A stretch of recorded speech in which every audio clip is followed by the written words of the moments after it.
Hey y'all, hey beautiful people. Today is October the 9th. It's Thursday. I'm sitting outside the massage parlor. I just got my nails done, well, my toenails done anyways, and I'm about to give me a massage. Just wanted to love on myself today, but I wanted to come to you guys. So at the end of this video, I'm going to pin the video that prompted this whole discussion.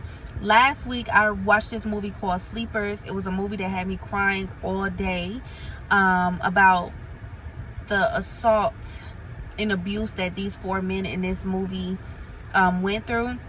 But it gives me a deeper sense of understanding when it comes to men and the battles that they face when it comes to vulnerability. And so I left off of that video telling y'all, I don't know why God had me watch this, or I don't know why, what other message God is going to get me from this. Like, I still got about 40 minutes left. So, I will come back. If there's another word, then I'll come back. If not, I'll go ahead and post this. All right. So, a couple days ago, even though I watched this movie last week, a couple days ago, God hit me with something. He showed me this scene in this movie. So there was a boy in that movie, two of them who wanted to be priests. So there were two of them that wanted to be priests. And so they had the rosary beads and they prayed to God and they prayed to Saint Mary. I believe their religion is Catholic or Catholicism, however you say it. No disrespect to anybody, sorry. But yeah, that was their belief. And so it showed a scene which I'm not even gonna go in depth about this scene, but the guys who assaulted him, they were mocking him. They had the beads and they said, why do you have this? And he said it was about prayer, and they was like, okay, well, let's give you something to pray about. And in the middle of that, they assaulted him, but they were mocking him like, pray, you ain't praying loud enough, you ain't praying loud enough. And I hate that I saw this scene, but the scene came up where he, as an adult, had those beads in the church. This is after he has already left that prison, and he had those beads in the church. And where it hit me was, y'all, when something like that happens to you and you still believe in God, you got a faith out of this world. When you are somebody who has been hurt multiple times and you believe in something, this is not for those people who don't believe in nothing, but if you believe in something, whether it's my God, another God, or whatever, if you believe in those gods and something still happens to you and you still believe in those gods, you'll have a different level of faith. And it makes me emotional because I can't imagine. I just can't imagine. And this is coming from a woman who has been assaulted. I can't imagine.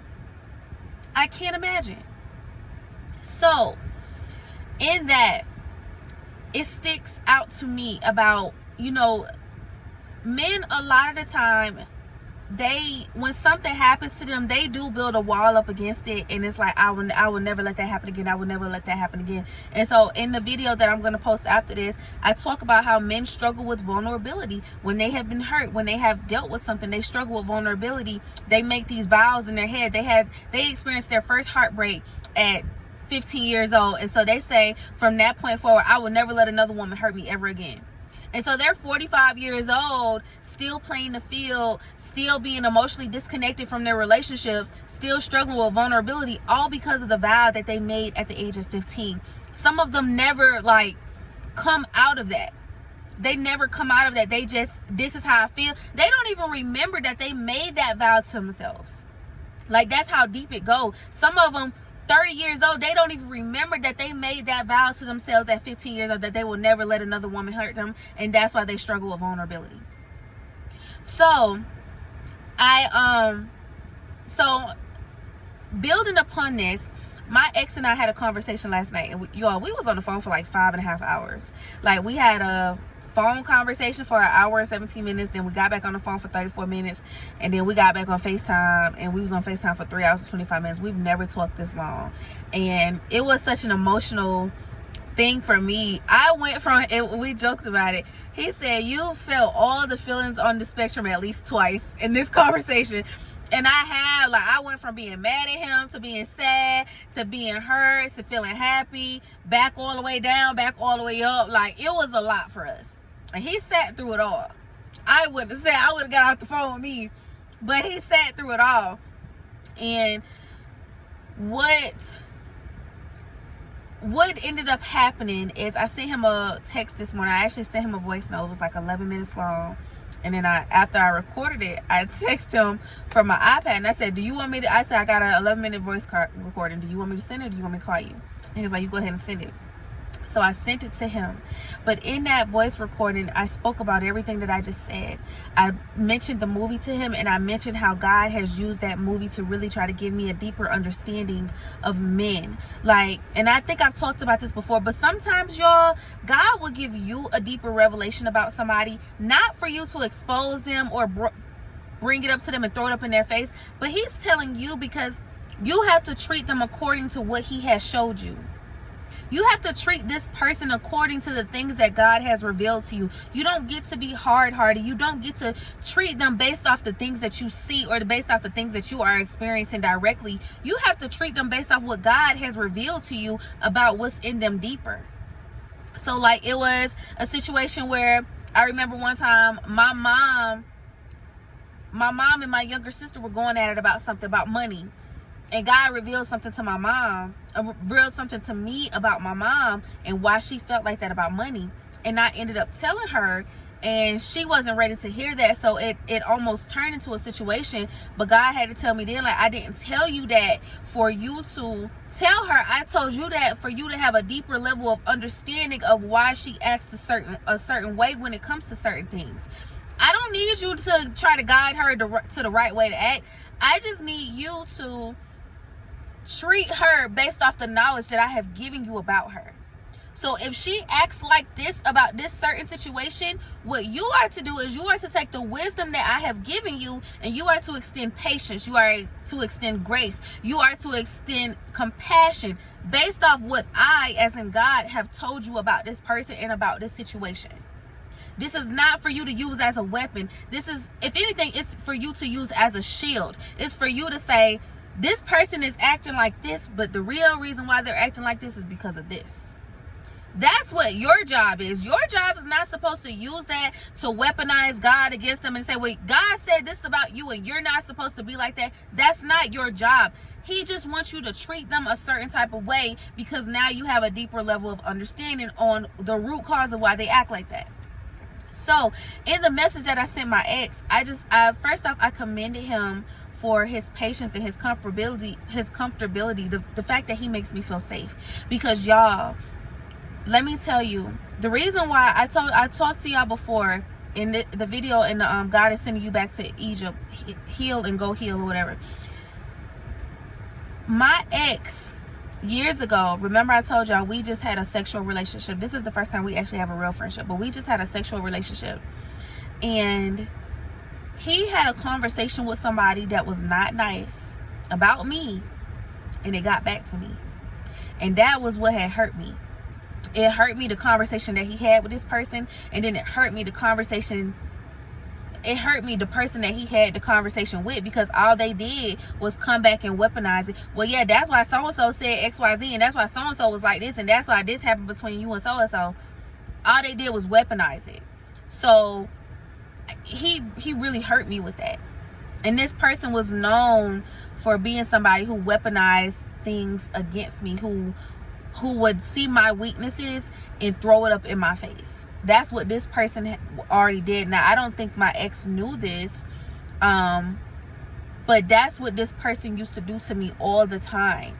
And so when he went back and he had these conversations about me to this person, he triggered whatever stuff that I still held on from that person. He triggered like things that person used to do to me, and then he also like opened a new wound, like, dang, I can't even trust you neither. So that's why I never wanted to be with him. That's why for me he wasn't good for nothing but sex. Like, just being real. I told y'all in that video, all we had was a sexual relationship off and on for years. That's it. We never went on a date. We didn't go on our first date till 2023. So that's why I never trusted him.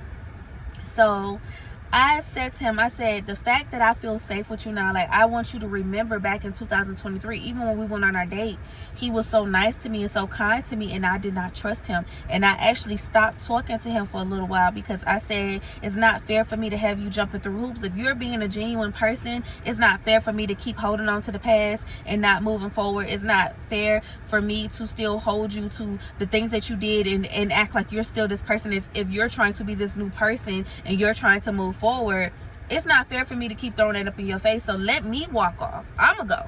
And I talked about this in that video where I had that scarf on. It's a new day. It's not fair if somebody hurt you and you're still going to deal with that person, you don't get to keep throwing that back up in their face, because you accepting them back is saying, I forgive you and let's move forward. You don't move forward and keep moving backwards at your convenience.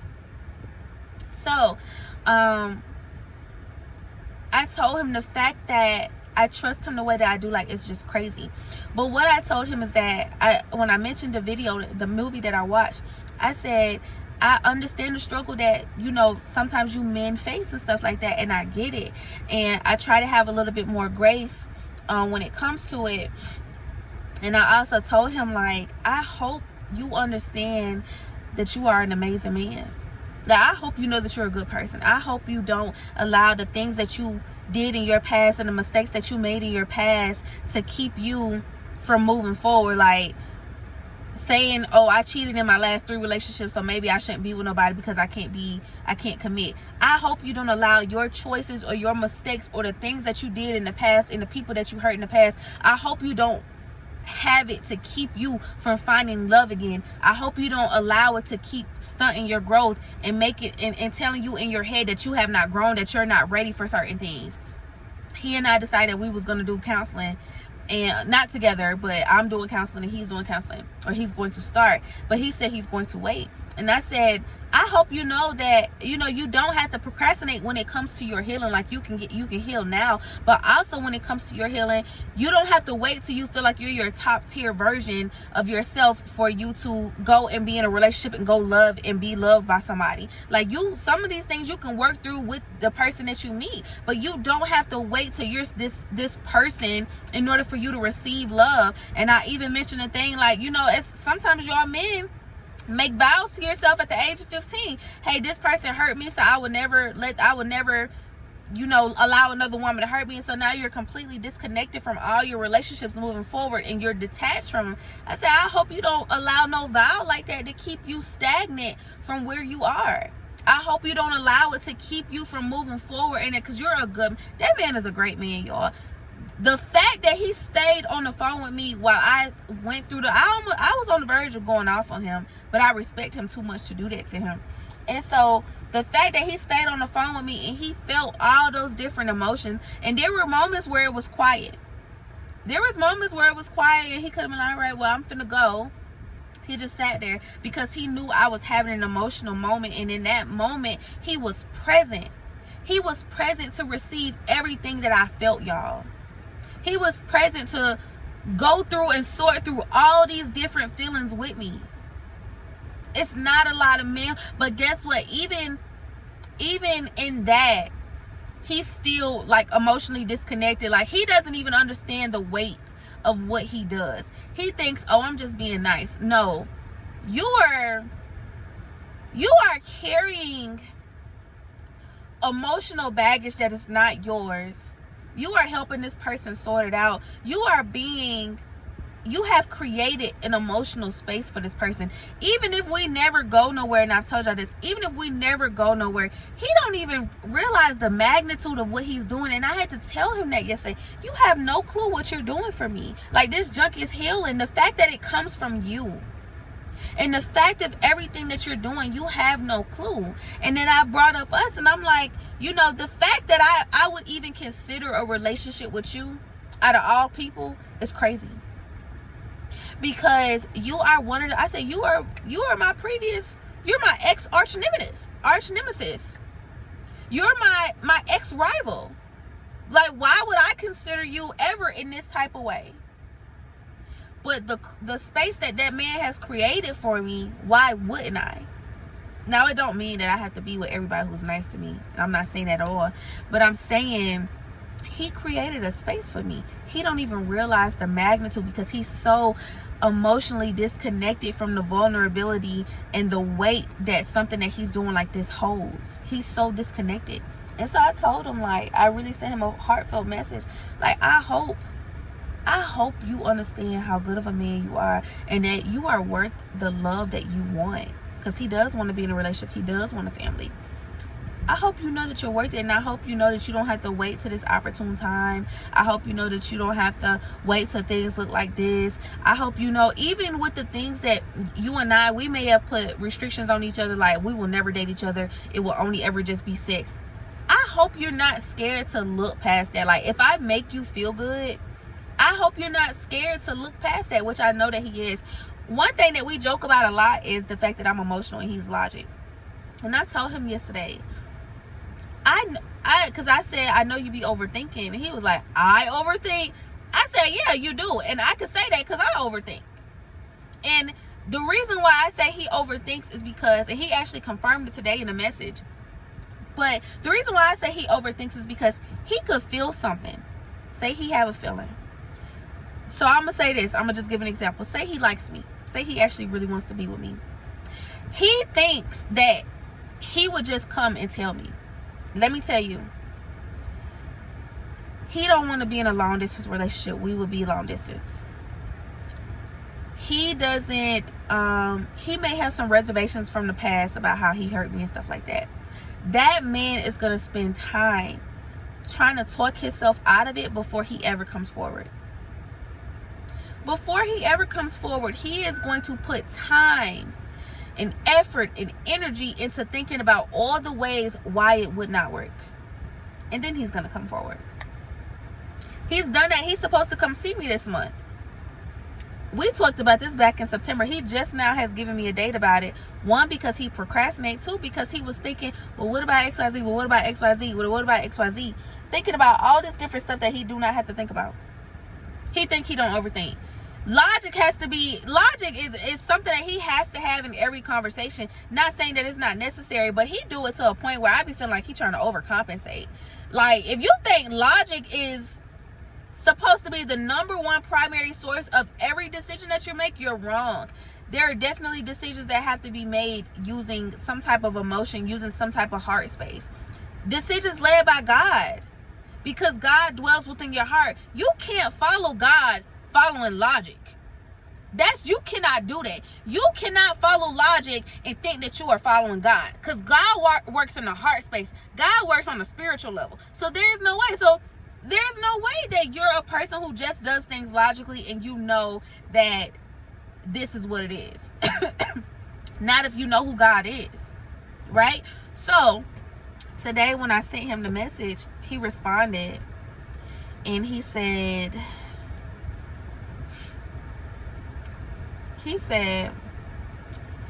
thank you for the message. It's always nice to have a reminder, and a lot of the things you said were definitely true and just things I haven't thought about in a long time, but you're absolutely right and I needed to hear it.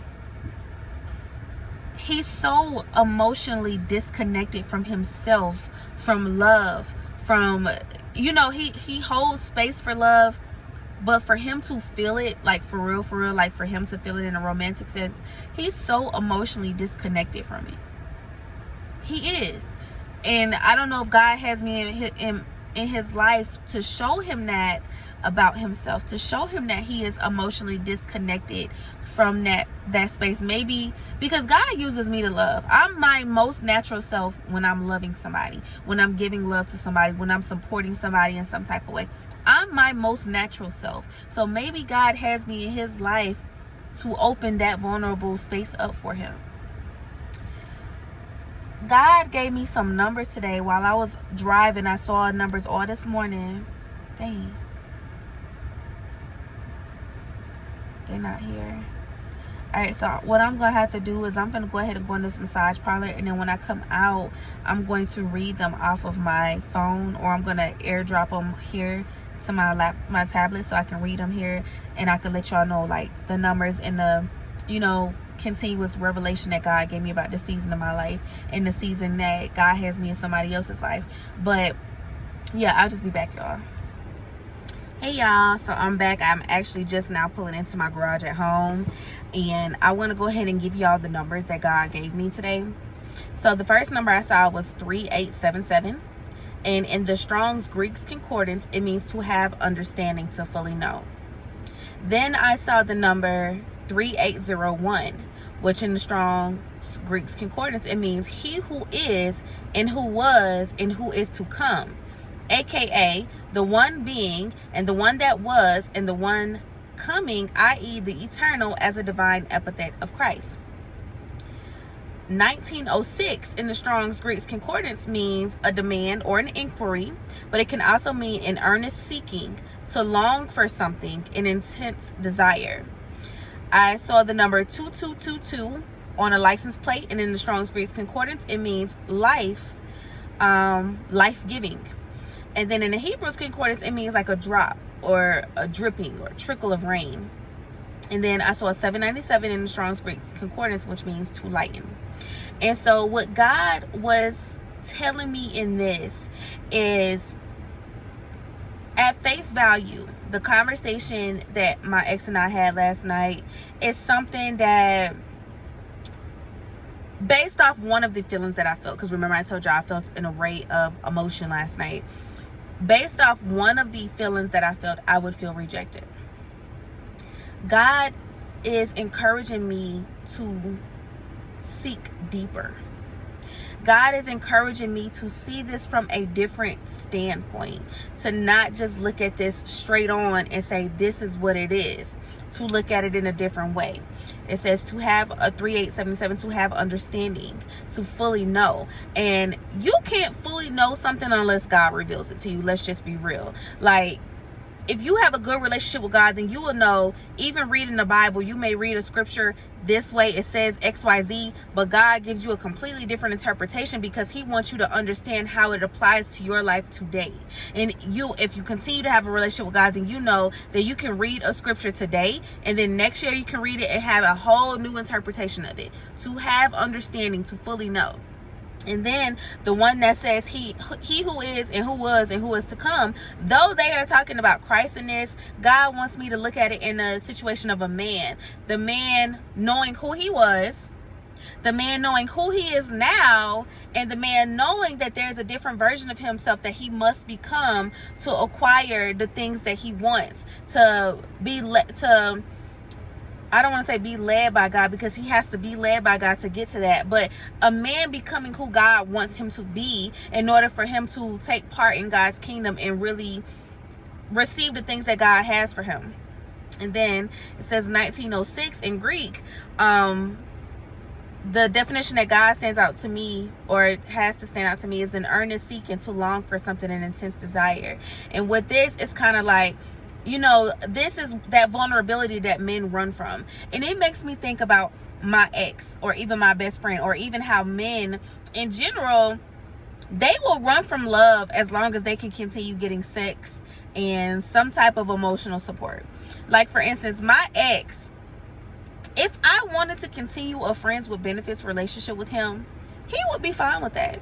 He would be fine with having sex with me. He would be fine with us dating, but not on a serious type thing. He would be fine with, and when I say me, I'm talking about him and all women. Like, his way of connecting with women right now is, I don't know, I can't explain it. The man is single, right? He's not dating anybody. And I think that's something that he runs from. I think he runs from the vulnerability that it would take for him to be the man that he needs to be, to lead a family, to lead a household. And so sometimes it's easier to take a woman on a couple of days and just have sex with her, and even be her emotional support friend, but not really have to dive into too much emotion within yourself. Like, I can help you all day long with your emotion, but we're not going to talk about mine. We're not going to dive into mine. We're not going to, try to sort through mine. Let's just talk about your emotions. For a lot of men, it is easy for them to be that type of person. Like I said, they can just have sex with you. They can take you out on a couple days. They can be on the phone with you for 5 hours. They can do all this, but when it comes to connecting on a deeper level, the only reason why they avoid it most times is because it requires a different version of themselves. And you know, I've talked to y'all before about God saying I have the Deborah anointing. Do I like that? No, I do not. Because I just don't want to lead nothing. I want to be led. But I see where God uses me in this situation, because the way I love, I know it inspires people. The vulnerability that I have, the emotional self-awareness that I have, the desire that I have to love people despite the things that I have been through, it is inspiring. But it's also intimidating. And that's why, like, a lot of men, you know, I can be intimidating. I'm finally ready to admit that I can be intimidating. Why? Because to be with me, you have to be a certain version of yourself. I'm not asking for you to be the have the most money, be the baller. I'm not asking for that. What I'm asking for is a man who is not afraid of growth, a man who is not afraid of change, a man who is definitely not afraid to let God lead him, and a man who is not afraid of being vulnerable, a man who is not afraid of showing your emotion, having those deeper discussions about things that you might not necessarily want to talk about, a man who is not afraid to open his heart up again after he has experienced his first or last heartbreak, a man who is not afraid. I require boldness because I'm bold. There is nothing for me, y'all. I just saw a famous person, a celebrity, post on their social media that they want to have a house in Colorado. Why did I message him and say, hey, I'm just shooting my business shot. Whenever you're ready to build your home in Colorado, I'm a new real estate developer in the area. I would love to be the man to manage the construction of your home. If this is something that you're interested in, let's meet and talk and see if I'm a good fit. Who does that? But that's the kind of boldness I have. I have the boldness to go in a bank with no type of business credit, no type of heavy reserves, and ask a bank for $10 million for a project that I'm trying to do. I have boldness. I require boldness. No, you don't have to be as verbally and emotionally expressive as me, but I require boldness. I require you not to be afraid to try again, because I'm not afraid to try again. I have my moments where I just get messed up and discouraged, but I get back up and I try again. I require that. To keep up with me, you have to have that. I can see why that's intimidating to men who would like to just stay comfortable. My ex, my best friend, it might be easy for y'all to just sit there and have sex with women. You can take them out on a couple dates. I could have sex with you and take you out on a couple dates. And, you know, we can talk on the phone, but it'll never be nothing more than that. I require more. You have to bring me more. It's easier for a lot of these men to avoid vulnerability and being comfortable with where they are. These men, my best friend, wants to be married, wants to have a child. Explain to me why he's not doing the work to get that. My ex wants to be married, wants to have a child. Explain to me why he's not doing the work to get that. I want to be married. I want to have a child. I'm doing everything I can possible to get that to happen, because I'm not scared of it. And I'm not just saying that they're scared. I'm saying that they are comfortable. And sometimes men get to the point where it's like, well, if it happens, it happens. If it don't, it don't. It can happen if you do the work. It can happen if you have the boldness to try again after you have messed up, after you have been hurt. You have the power in whether that's for you or not. What can you do to make it happen? You won't gotta force it, but what can you do to make it happen? So, you know, a lot of these men, they struggle with that vulnerability, and they will stay comfortable where they are. They are very comfortable with not changing. The ego death that a man has to go through to transform into their new man. And I always think about the dream my ex told me. I interpreted for him, but I ended up texting him one day. I think this was last year or in 23. This might have been in 23. And he was like, he had a dream. It wasn't really too good. And I was like, well, what was it? And he says he just remembered his mom was at a funeral and she was standing over a casket and it was him in the casket. But he was like out. It was like he was looking at himself. And I was like, oh, don't be scared of that. I was like, that's a good thing. I said, that's you dying to yourself. That's you dying to yourself. That's you dying to your old way of living. And you get to watch certain parts of yourself just come off of you. That's what that, don't be scared of that. That doesn't mean that you're dying like physically. That means that you're going to go through, or you're about to go through a spiritual death of your ego, of your manhood, of everything that you think makes you you, and it's not aligned with what God wants for you. You're going to die. That stuff is going to die off of you. Don't be scared of that. And I still mention that dream to him. He forgot about it, but I always mention it to him because I knew then he was about to go through something spiritually, but I didn't know I was gonna be around for it, and I didn't know what all that meant. So yeah, it's you know, God wants me to have a different level of grace when it comes to the people that I interact with, the men that he brings into my life. A different level of grace. And sometimes that grace comes with me understanding the things that are not said. Understanding the things that men avoid in conversation. Understanding the vulnerability that they're trying to run away from. Like, instead of being so easily rejected, knowing and understand, he said this, but he meant that.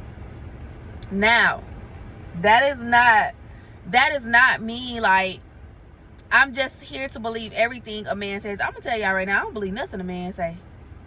Because it's so easy for them to lie. It's so easy for anybody to lie. I don't believe just everything anybody says to me. I have a very, very strong sense of discernment. So you can't get me with the okie doke. I don't believe nothing. But God wants me to listen to the things that is being said and understand that it is something completely different that they're trying to mask. And it's an unfortunate thing because in this world, you do just want people to be honest about their feelings and about where you stand with them and about where they stand with you and about what they want with you. But unfortunately, people's generational curses, people's past and their traumas don't allow for that. Everybody does not have the boldness that I have. Thank God that I have that boldness to keep trying to love again. That's why God uses me to love, because I'm scared of love, but I'm not scared to love. I'm scared of love. I'm scared of having my feelings hurt. I'm scared of what love can do to me, but I'm not scared to love another person. Whether that's a stranger, a romantic partner, whatever the case may be, I'm not scared to love another person. And that's why God continues using me. And unfortunately, that's why he draws me to, I said this in my last video, why you keep drawing me to emotionally unavailable men. A lot of time I'm realizing God is drawing me to these emotionally unavailable men because there's something in me that's going to shift something in them. And even if I don't get to bear the fruit of it, remember, one person plants the seed, another person waters it. The seed has been planted within my ex right now. He said, I made him think about things that he does not think about anymore. I reminded him of things that he does not think about anymore. I don't know specifically what those things are, but that's enough to know for me that God is using me in this man's life for something. God is using me, and that's why we're so different. We're almost on opposite ends of the spectrum when it comes to logic and emotion. I'm purely emotion. That doesn't mean I don't think with logic, but when I say God uses me to love, I ain't got nothing but emotion in me for you. He don't have nothing but logic in there for you. We balance each other in that way. When I'm overthinking something, he will give me the reassurance. He will give me whatever it is I need to think differently. But when I see that he's overthinking too much, I try to encourage him to feel from a heart space. What do you feel? What do you feel about it? Okay, you think this. Okay, this is all the million reasons why this is not going to work. But how do you feel about it? Like, does it make you feel good? Does it make you want more of it? So why not try that? So, and I'm not talking about me in that way, but I'm just saying, like, when you try to open a man up in his emotional heart space, they're very disconnected from their feelings. You ask them something about their feelings and they're like, oh, I'm chill, I'm cool. Like, they can't even identify it.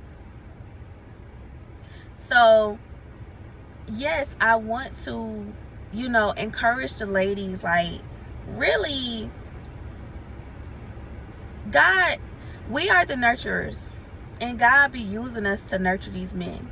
And even though it's difficult because they have these hard wall exteriors up, if God is using you for this position, you got to gird yourself up so you can be used in the way that he wants you to be used. And all of this made me think about that verse in Songs of Solomon. That verse is in there 3 different times, but it says, do not awaken love until the time is right.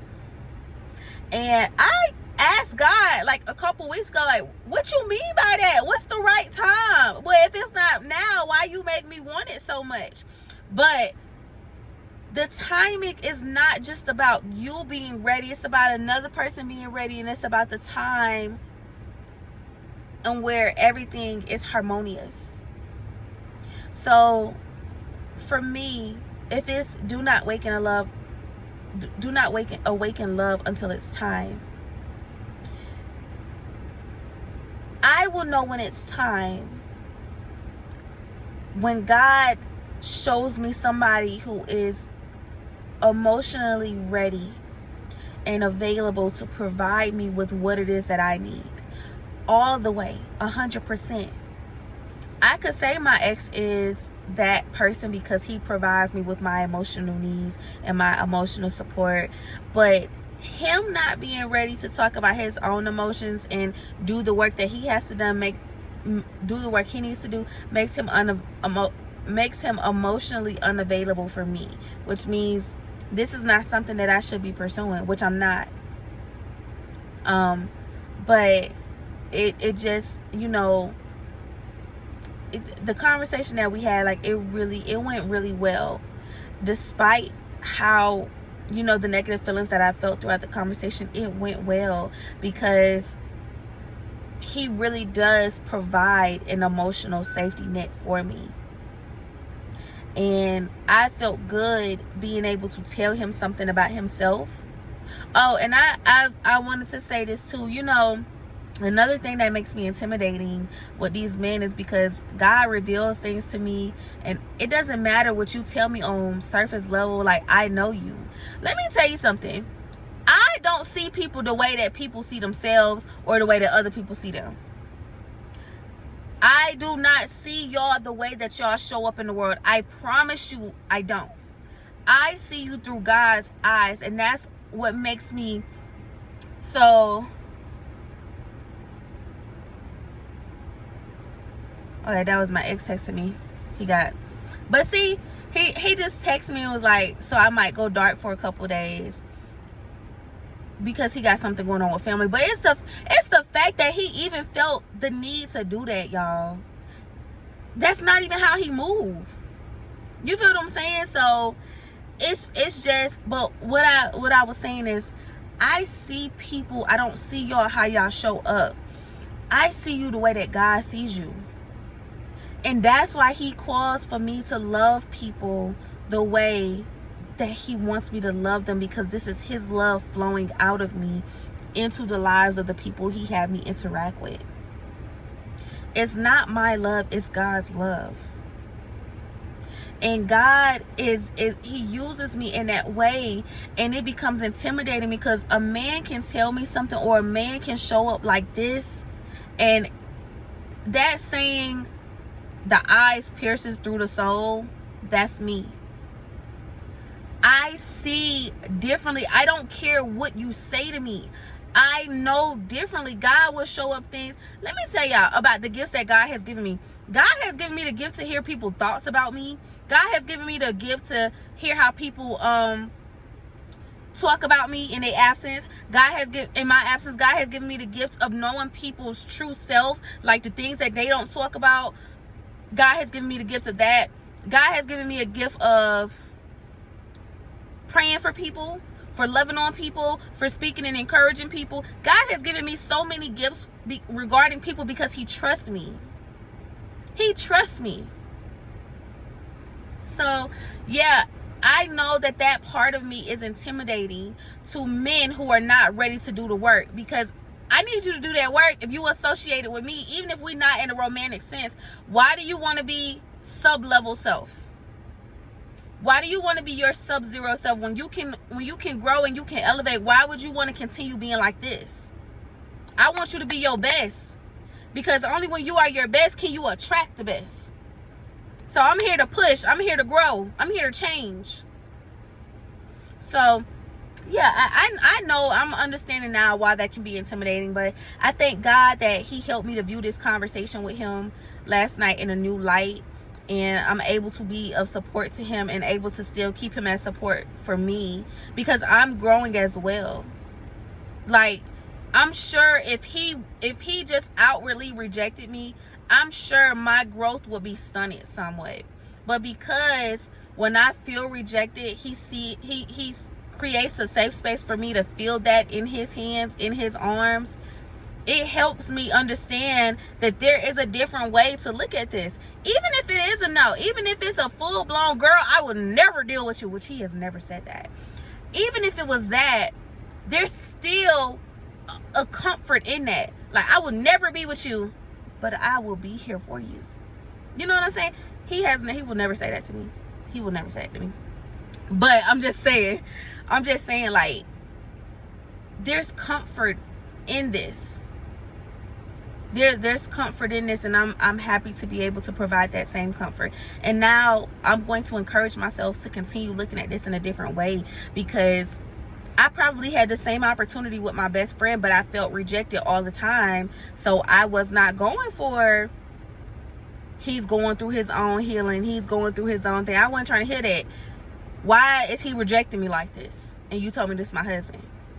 And now that I'm in a situation where I'm dealing with a friend and we're just friends, I don't have to feel so easily rejected. I have the freedom and the space to look at this in a different way and still want this man to be a part of my life, and he want me to be a part of his. So yeah, that's what I want to tell y'all. And then, like I said, I'm going to put that other video at the end of this. Remember, that's about the video when I was watching the movie Sleepers, and that started all of this. It's been like a week-long thing, but it started all of this. And yeah, I hope it encourages you guys. I hope it encourages women. I hope it encourages men too. I hope it encourages men to know and understand there are some women who see y'all. Like, I know y'all will continue to tell yourselves, and you will continue to share, post around, meaning nobody is loved more than women and animals. Black men are not loved if they don't have this. Black men don't have the space to be vulnerable. Listen, a lot of us women are learning this stuff too, right? But we have a boldness to try. Y'all just hear this stuff from other friends, or you experience something in the past and you don't have the boldness to try again. A lot of women are breaking curses or breaking habits that I used to cuss men out. I used to call men the B word. I would never do that today. I value men too much to do that. But y'all will listen and know that somebody did that to you 10 years ago, and you would just leave your heart closed off and never allow love to come in again. Never allow nobody to experience the true you again because you got hurt years ago. I want you guys to see and understand my journey and see that I'm a woman that's growing, and I take men and their feelings and their safe space very serious, to the point where I'm trying to learn not to push y'all to talk to me, but to just let you know that I see you. Like, I see you. I see everything that you are. I see everything that you do. I see how you carry the world on your shoulders. I see how you get up and you do it and you go back down. You lay down and you get up and you do it again. I see you. And if you don't feel nothing else, just know that I see you. And guess what? There are women who see you. I'm not the only woman like me. It's just some of us are not as verbally and emotionally expressive as I am. I'm just very expressive. So yeah, I hope this does something for women and men alike. I'm here to love on the world and put healing back in the world, y'all. That's my purpose. Through all of my projects, that's what my purpose is. So I hope it really does. It heals men and it heals women. I love you guys, and I will see y'all on my next video. Y'all, I'm just coming back because I want to read the message that my ex sent me, just to kind of further elaborate on what I said. So he says, so I might go dark for a few days today for sure. I'm okay. Family thing popped up. I gotta go back to Georgia probably in the next 48 hours. I know we ended yesterday good and we've been good today, so I don't want you to think it had anything to do with you if I go unresponsive all of a sudden. The reason why I wanted to read that out to y'all is because, again, when I talk to him about like why he's like that with me, he thinks, oh, I'm just being nice, like I'm just being kind. He's so emotionally detached from his emotions. He don't even know he considers me in a lot of ways that he does not have to. Friend or not, he considers my feelings, he considers my mind, he considers my overthinking, he considers it all in a way that he does not even understand. His doing that is vulnerable for him on a scale as well. But he's so emotionally detached from it, he just don't even understand. He don't even know. You're doing a lot more than you have to do for me. You're providing me with a lot more care and consideration than you have to.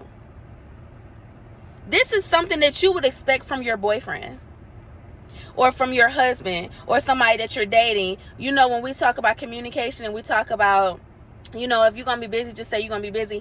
This is something you expect from that. You don't expect this from somebody who you're just friends with. There's a level of vulnerability that he does not even understand is coming out of him, how he deals with me. And I'm not going to say nothing because I love it. I need you to keep going doing that. But, you know, it's a part of him becoming softer and softer and softer.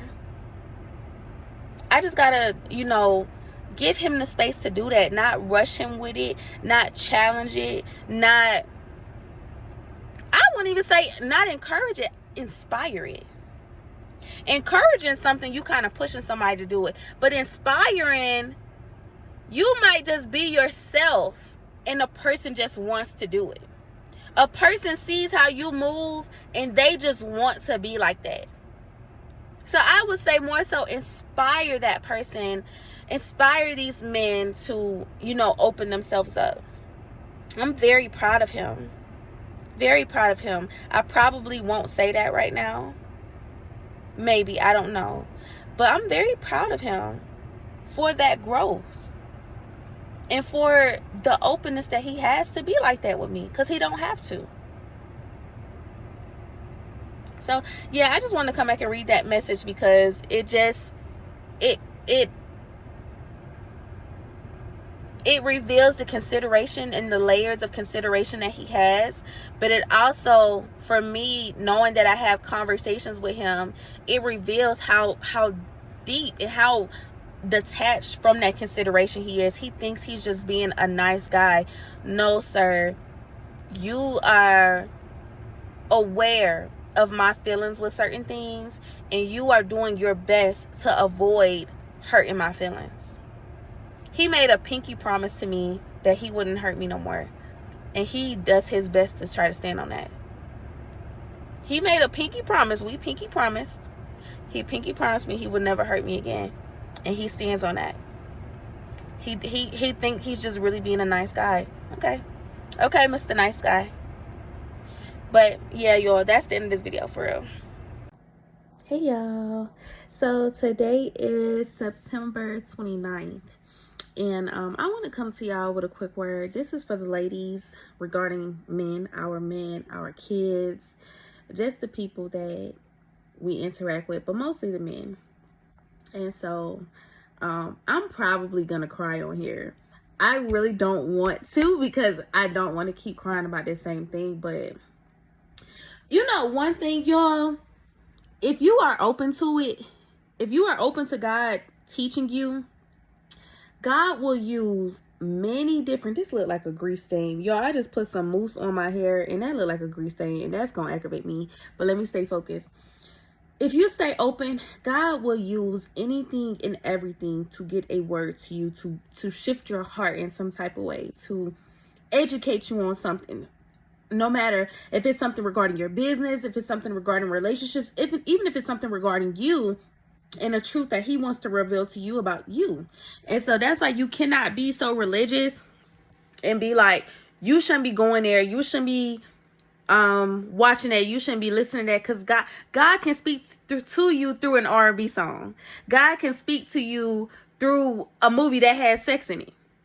Like, God can speak to you through these type of things. So I'm watching a movie that I wouldn't regularly watch. It's called Sleepers. I'm not even finished with it, but it's called Sleepers. And so far from what I've seen, is a group of 4 boys. They're kids. They do crazy stuff. They do wild stuff. They end up putting themselves in a situation where they have to get sent to this boys' group home. And in that group home, they endure so much abuse, sexual abuse, physical abuse, and they vow to never speak about it again. They have people that they can tell, but they're like, nobody's going to care about us. Nobody's going to listen. They're not going to do anything about it. So let's just not say anything. Let's not do anything. And so they end up leaving the group home. And I think 2 of them, so far where I'm at, one of them turns into a news reporter. One of them is a prosecutor for New York. The other 2 are hitmen. Like, they are murderers.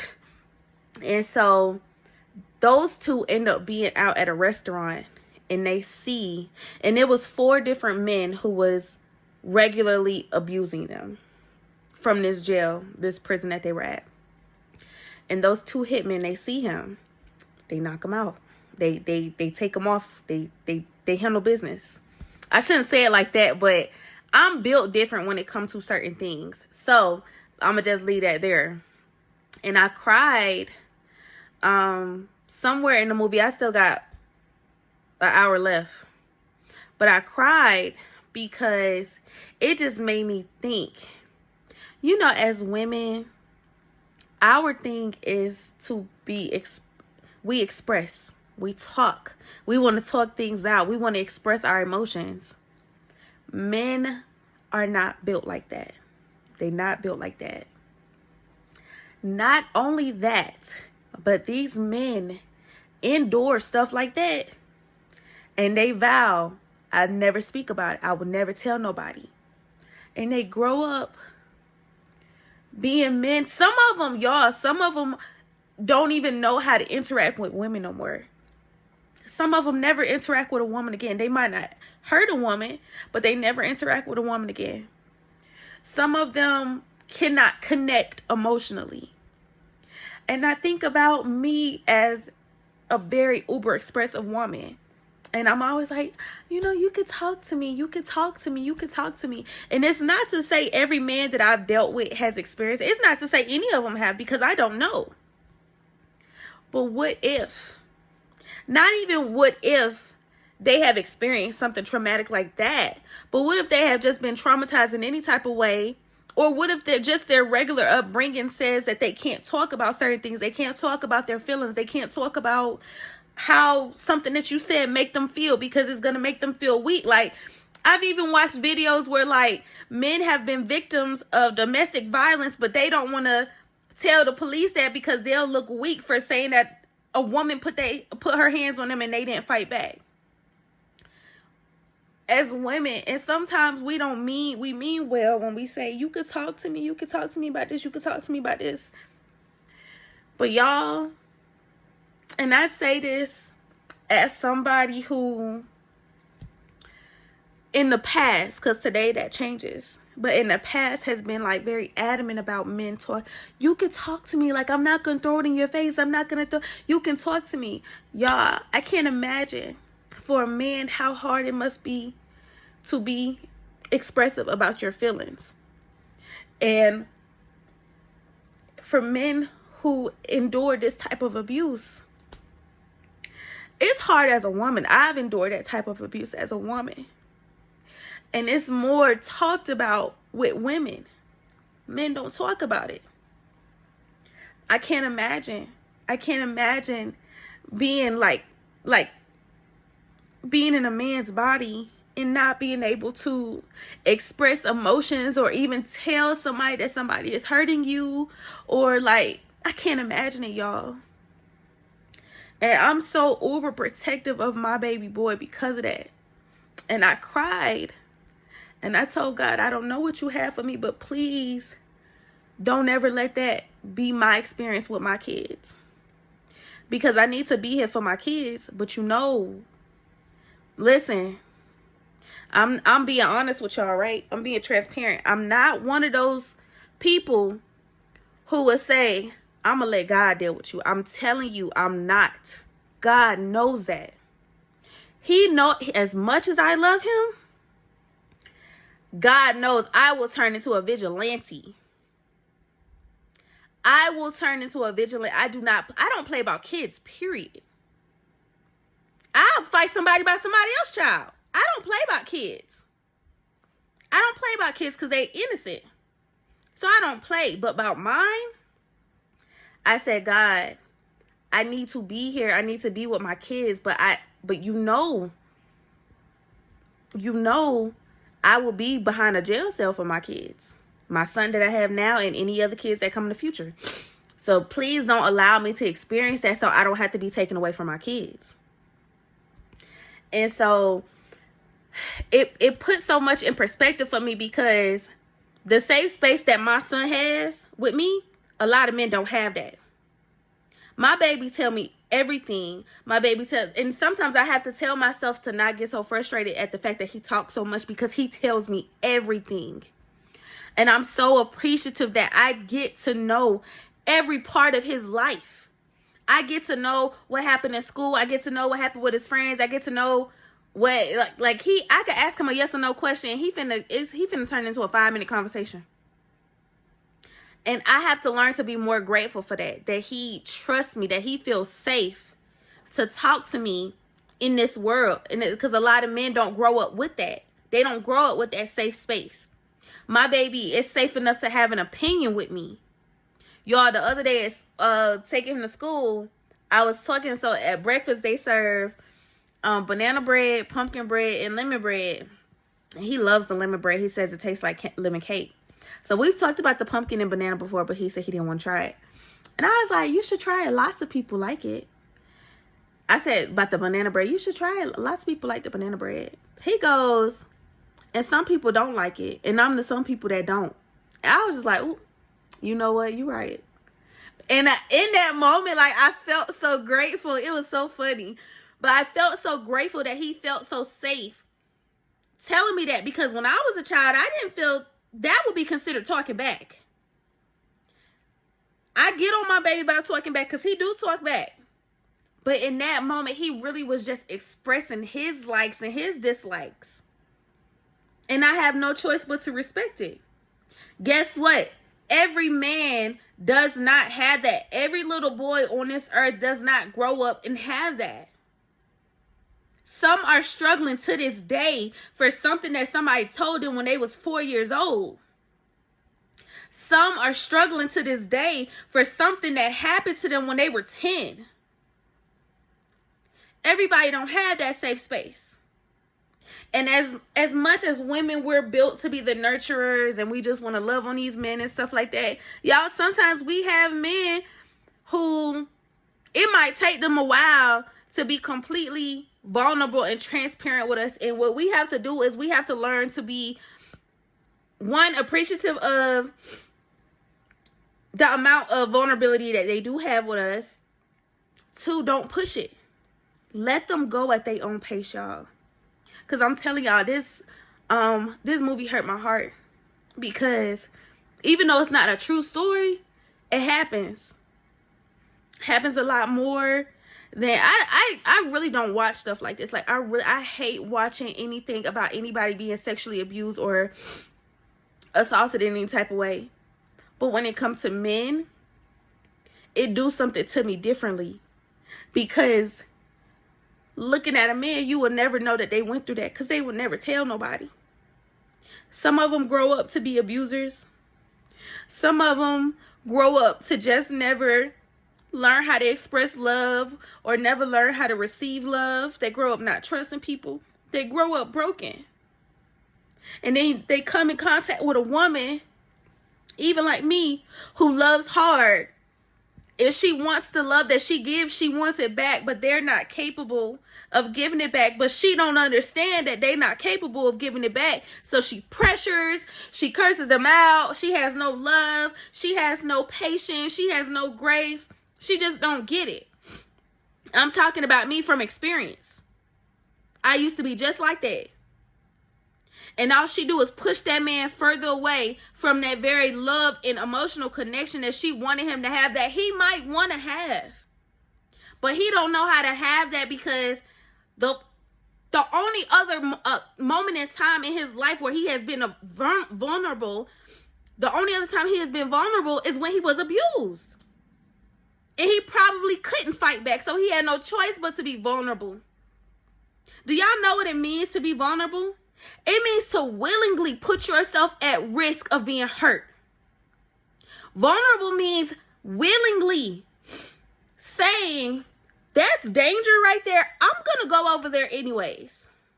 And I'm going to hope that I don't get hurt when I get over there, even though I know that whole situation over there tells me that I'm going to be hurt. But I'm going to be brave enough to go over there anyways. That's what it means to be vulnerable. I halfway can't do it. So I can see why men can't do it. And I can see why men who have had these struggles can't do it. Ladies, I just want to encourage you to really see their lack of vulnerability from a different lens. Now, again, before I close off, like I always tell y'all, I'm not talking about no abusive people. I'm not talking about no narcissistic people. I'm talking about men of God, men who you know are led by God, but they just struggle in certain areas. They just struggle with their emotional side. They struggle with that feminine side. Everybody has masculine and femininity inside of them. They struggle with that feminine side. This is for you when it comes to those men. I'm not talking about those men who are abusers. You could try to give them grace and patience, but you could also try to do that from the other side of the world, because ain't nobody telling you to sit up in the house and get beat on all day, or get beat on once, or get cursed out. I would never encourage that for the sake of giving grace and being a safe space for these men. That is not, I'm not talking about those type of relationships, y'all. I'm talking about the ones that you know God is in this man, and you just know that he's having a hard time with something. Don't push him to be what he's not ready to be. Allow these men to grow at their own pace. If you end up outgrowing them and God leads you elsewhere, then just go elsewhere. But don't push these men to do more or be more than what they're ready to be, because you have no clue what battles they are fighting. You have no clue what things that they are having to overcome just to grow up just a little bit. To get from here to here, you have no clue what they are overcoming to get that, for that little transformation. Be kind to them. Be patient with them. If you feel like you can't give them grace and you're going to nitpick about everything, leave them alone. That's an option too. You don't have to be with somebody who you feel does not meet your needs. You can go be somewhere else. You can go be to yourself. You do not have to force these men to be who you want them to be. So that's just a little quick word that I had. And I'm about to finish this movie if you know anything happens. Right now, where I'm at is the man who killed the abuser. They are about to go on trial, and the friend that's an ADA, he took the case because he's pretty much going to try to lose on purpose, because he wants to expose everything that happened in those in that prison. And he also wants to bring the other guys, the other abusers, he wants to bring them up too, and he's going to open the door for them to talk about the school, the reform school, and he's going to expose all of it. And I can't wait for that. I'm still on, you know, vigilante status. I wouldn't have mind, just being honest, I wouldn't have minded if everybody had to get what the first one got. But, you know, God has purpose in certain things. And so I don't know what his purpose is in having me watch this, or having me, well, the purpose in having me watch it was this right here. But I'm just going to go ahead and finish it and see what happens there. And if there's anything else, then I will come on here and I will tell y'all. If not, I will see y'all in my next video.